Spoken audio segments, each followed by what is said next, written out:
todos nosotros, cuando estamos cómodos, cuando estamos con buena salud, cuando estamos tal cual, bueno, pues la vida transcurre, discurre y fluye.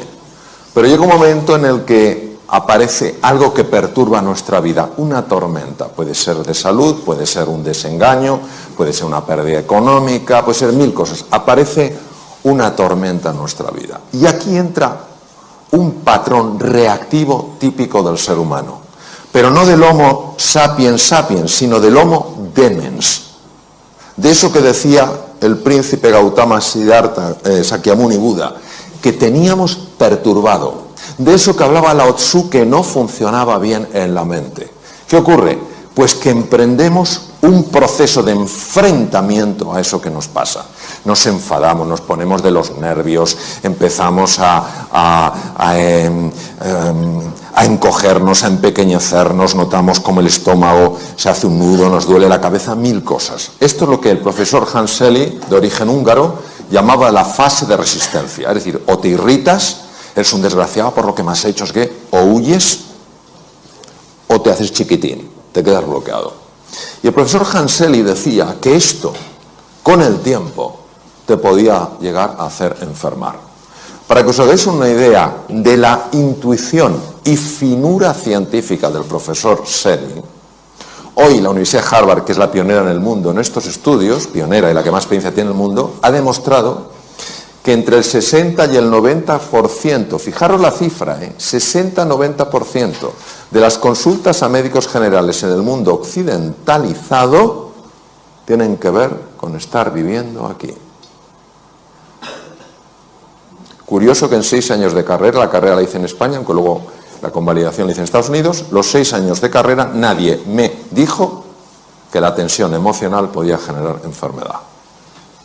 60-90%. Y en base a este tema, otro de los grandes científicos empezó a estudiar qué ocurría en el cerebro. Entonces, 3 estructuras, olvidaros del cerebelo, que es el que está atrás, 3 estructuras que son muy importantes. La primera es la corteza prefrontal. La corteza prefrontal es la que nos permite ser eficientes en la vida. Cuando tú eres fino tomando decisiones, cuando estás entendiendo las cosas con profundidad, cuando aprendes cosas nuevas, casi, no con todo el esfuerzo que normalmente algo nuevo lleva, sino que notas que vas fluyendo, es que la corteza prefrontal funciona excepcionalmente bien. Pero la corteza prefrontal está afectada fundamentalmente por esta estructura llamada amígdala, que nada tiene que ver con estas, que es un núcleo, bueno, es un grupo de núcleos en el lóbulo temporal, está a la altura de las orejas, de tal manera que cuando la amígdala se activa, que es nuestro detector de peligro, acordaros, estoy plácidamente, pum pum, aparece la tormenta, cuando yo la tormenta la vivo como una amenaza y me resisto a ella, luchando, yéndome para atrás o haciéndome pequeñito, cuando la amígdala se activa de esa manera, bloquea la corteza prefrontal de tal manera que ni me entero de lo que tengo que hacer, ni puedo encontrar nuevos caminos para hacer frente al desafío, ni puedo aprender cosas nuevas. En el mundo VUCA, volátil, incierto, complejo y ambiguo actual, en el que todos estamos, y que muchas personas están viviendo como una amenaza, es normal que haya caído la productividad, haya caído la creatividad y se estén dañando las relaciones interpersonales. ¿Qué se hace desde la medicina? Ansiolíticos y antidepresivos para neutralizar la amígdala. No digo que en algunos casos no estén indicados, pero ¿y si hubiera un sistema más natural para neutralizar la amígdala? Y luego otra estructura aquí que tiene forma de cabito de mar, que se llama hipocampo, y el hipocampo es uno de los grandes reguladores de la amígdala. Si el hipocampo baja de tamaño, la amígdala es más activa, es decir, nuestro detector de peligro salta antes. Por ejemplo, ¿qué tal estás? ¿Por qué? ¿Entendéis? Ha saltado demasiado. Probablemente porque el hipocampo está pequeño. Os voy a dar dos cosas importantes. El hipocampo aumenta de tamaño con el mindfulness. Esto lo ha demostrado la doctora Lazar, que trabaja también en Harvard, en el Hospital General de Massachusetts. El hipocampo aumenta de tamaño con el mindfulness y también con el ejercicio físico. Las personas que hacen ejercicio físico normalmente toleran mucho mejor ciertos embates de la vida notan que están más tranquilos. ¿Por qué? Porque su amígdala está más controlada por el hipocampo.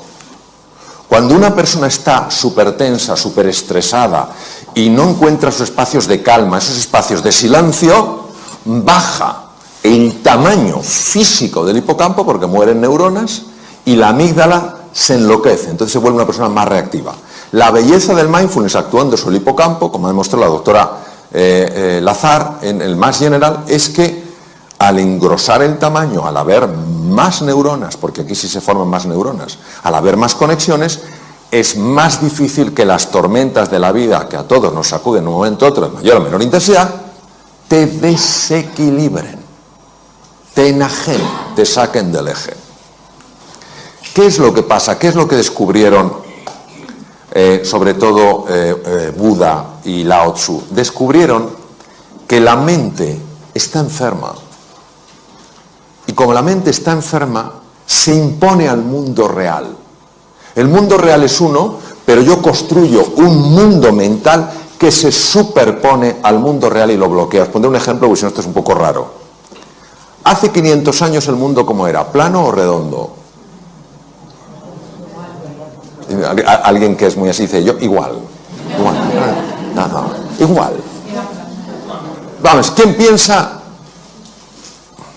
en todas las salas que hay? Que levante la mano quien piense que hace 500 años el mundo era plano. Muy bien. Que levante la mano quien piensa que el mundo era redondo. Muy bien. Vamos a ver. Es que todos tenéis razón. El mundo era redondo, siempre lo ha sido. Desde hace 10.000 millones de años, la Tierra es redonda. No tiene forma de huevo. No es un plato, es redonda. Pero vivíamos como si fuera redonda. No, vivíamos como si fuera plana. El mundo real era redondo, el mundo mental era plano. ¿Cuál se impone? El mundo mental. Nadie, salvo Colón, se atrevió a cruzar aquello que era el límite. Y entonces, el que descubrió que el límite era el comienzo. Eso es exactamente lo que nos pasa. Entonces, en lugar de pensarlo en la tierra plana, imaginaros cuando tú te miras en el espejo y no te gustas. Y dices, es que estás viendo tierra plana. Lo siento, tú eres mucho más que lo que ves. O cuando ves damas a tu marido, y dices, vaya tripa. Estás viendo tierra plana.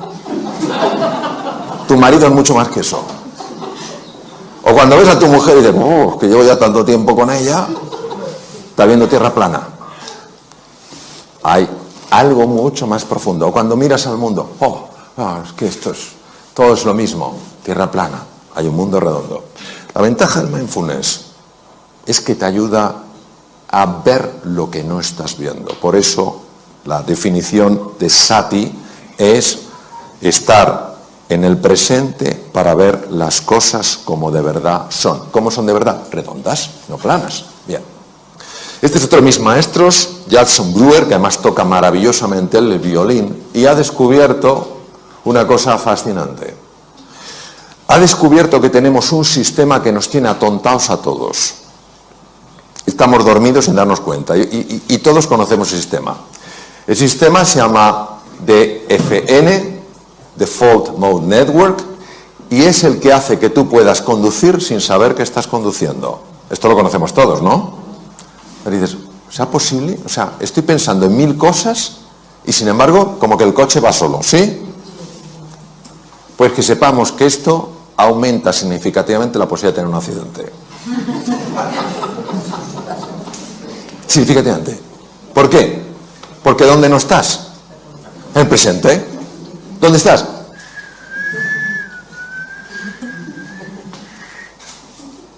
Judson Brewer es psiquiatra y es neurocientífico.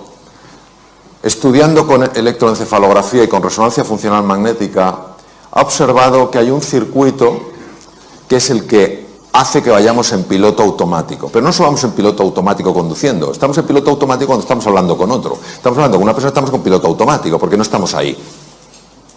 Eso sí, dejamos la cara puesta, pero la olla no la llevamos a Camboya. La cara se queda. Como cuando vamos en el coche. La cara está, las manos también, pero tú no estás.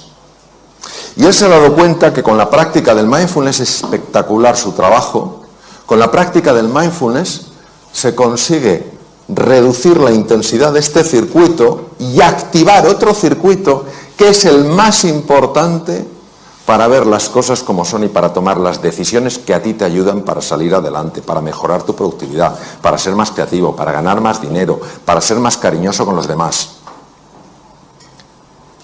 Es sorprendente porque hace 2500 años estos científicos de la mente lo intuyeron. Hoy la ciencia lo muestra. Es lo único que hace, no lo descubre, lo muestra. Desvela lo que estaba velado. ¿Qué pasa con el mindfulness? Que en el mindfulness tú al principio te ves aquí, crees que no hay nada especial, parece que es solo cerrar los ojos, y entonces poco a poco, conforme vas practicando, empiezas a ver cosas que antes no veías, ni siquiera podías predecir desde aquí. Por eso, cuando una persona, le comentaste tú, Santiago, dice, yo lo que quiero es mejorar mi salud, yo lo que quiero tal cual, está generando una tensión que impide que veas esto. Tú estás andando esto porque quieres conocerte mejor, porque quieres comprenderte más. Y a base de hacer eso, tú vas descubriendo cosas que antes no veías. Otra de las cosas fascinantes que se ha visto con electroencefalografía es que cuando una persona está estresada, los dos lados del cerebro están enfrentados. No se hablan entre sí, no se quieren. El lado izquierdo, lo comentabas tú, Santiago, el hemisferio izquierdo es un hemisferio, es el de la conciencia ordinaria, es el que te permite estructurar, hacer categorías, utilizar el lenguaje, es el que te permite manejar el tiempo mental, pasado, presente y futuro. El hemisferio derecho es el que está en contacto fundamentalmente con el cuerpo, es la entrada al inconsciente, es un presente continuo, es una sensación de presente eterno, y es donde están los grandes recursos del ser humano. Pero nosotros no podríamos funcionar solo con el hemisferio derecho. De hecho, hay una mujer de Harvard que tuvo una hemorragia en el lado izquierdo, se desbloqueó el lado derecho y ella no quería salir de esa sensación porque era tal paz, tal serenidad, tal calma. Pero finalmente pidió ayuda como pudo porque ya estaba perdiendo la capacidad de poder ver los números porque depende del hemisferio izquierdo. Tardó 8 años en recuperarse de aquella, fue una rotura, una malformación arteriovenosa al hemisferio izquierdo. Escribió un libro conmovedor sobre su experiencia increíble, habiendo vivido algo sorprendente. Sin embargo, lo que hemos visto con el mindfulness es que lo que hace no es bloquear el lado izquierdo, sí es verdad que activa especialmente el hemisferio derecho, sobre todo los lóbulos, los lóbulos frontales, pero lo que hemos visto es que favorece el diálogo. Favorece el diálogo. Cuando una persona está muy tensa, fundamentalmente son ondas muy rápidas, son ondas beta, sobre todo el alto beta, que son ondas de más de 30 hercios, es cuando una persona está, pues eso, en situación de alarma, tal cual. Conforme tú vas sosegándote, cuando vas tranquilizándote, las ondas se van enlenteciendo, se van convirtiendo en ondas alfa mucho más propias del hemisferio derecho, que empiezan también a envolver al hemisferio izquierdo. Se consigue pasar a un patrón, ondas teta, donde la creatividad se dispara, los fenómenos de sanación del cuerpo son mucho más intensos, tanto a nivel físico como mental. De hecho, se utiliza para sanar heridas de personas que algo les ocurrió en la infancia y que no saben lo que es, porque algo en nuestro interior tiene la capacidad de sanar, ya lo decía Hipócrates hace 2500 años, y ya el ritmo delta es un ritmo muy difícil de conseguir sin quedarte dormido, porque solo muy pocas personas lo hacen. Y los monjes muy entrenados, como mi querido amigo y maestro Mathieu Ricard, consiguen algo que se llama gamma, que muy poca gente en el mundo lo puede hacer, que es un tipo de onda que no se conocía que se pudiera producir. Y son personas que están absolutamente en el presente y absolutamente en calma. Y son personas que transmiten algo brutal. Bien, no voy a contar el concepto ontológico que hablabas. Ontología es la ciencia del ser, que es una parte de la metafísica. La metafísica se divide en ontología y teodicea. Entonces, sí voy a hablar de qué hacen los pensamientos. Los pensamientos son como olas en el mar. Llega un momento en que pueden ser tremendamente perturbadores. ¿Qué es lo que hace el mindfulness? El mindfulness lo que hace es te convierte en un submarinista. Es decir, si tú estás aquí, te están los pensamientos y van como una ola. Cuando nos hemos bañado en aguas un poquito agitada, sabéis que es que no tienes nada que hacer, la ola te iba para ahí, te iba para allá, etcétera. Pues igual los pensamientos, empiezas a angustiarte por el futuro, empiezas a lamentarte por el pasado, y te van para acá, para allá. Entonces, lo que hace el mindfulness es, no luches con los pensamientos, pero fijaros, por eso cuando dicen, no, es que el mindfulness lo que hace es que la mente no produce pensamientos, ¡qué tontería! La mente dualista sigue produciendo olas y tú no te enfrentas a la ola. No, yo no tendría que tener este pensamiento, yo tendría que... No, tú lo que haces es, te metes bajo el agua. ¿Qué hacemos cuando estamos en la playa, cuando estamos nadando y viene una cojola? ¿Hay alguien que diga, ¿a qué no puedes conmigo? No, ese grado de estupidez no existe. ¿Qué hacemos todos? Nos zambullimos porque la ola pasa por encima. Por lo que hace el mindfulness, te zambulle, te mete dentro. Entonces observar que cuando estás un poquito más abajo y miras hacia arriba, claro que ves los pensamientos, claro que ves las olas, pero ya no te arrastran. Ya estás en estado de meditación, ya estás en estado de profundización. Y por eso, como el mundo mental genera tanta distorsión, al estar aquí, empiezas a notar una recuperación, una revitalización que no se puede experimentar arriba.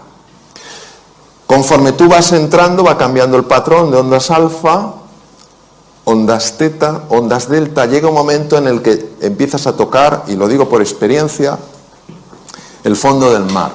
Y cuando tocas el fondo del mar, esto no se puede describir, o sea, se puede describir, pero es algo de tal rotundidad que puede darte una fuerza para tomar una decisión tremendamente difícil. Te puede dar una claridad que no sabes de dónde ha salido, pero que ahora la tienes y antes no la tenías. Es verdad que en el fondo del mar empiezas a ver talentos que no sabías que tenías, y es verdad que empiezas a ver algo que no es agradable de ver, pero que es necesario de ver. Empiezas a ver que algunas de las cosas que más te molestan en la vida las estás provocando tú sin saber que las provocas. Porque nosotros somos todos muy hábiles viendo el efecto de las cosas, pero no viendo la causa. ¿Me entendéis? ¿A que sí? Cuando tú lo ves, ¿es una mala o una buena noticia? ¿Qué me decís? José, tú que eres un jurista de primer nivel mundial, ¿el desconocimiento de la ley te exime de su cumplimiento? No. Me decía, esperaba una pregunta más compleja. Más de mi nivel es lo que doy, José. Bien, pues lo mismo. Que tú no sepas que estás causando eso no evita que sigas experimentando los efectos de eso.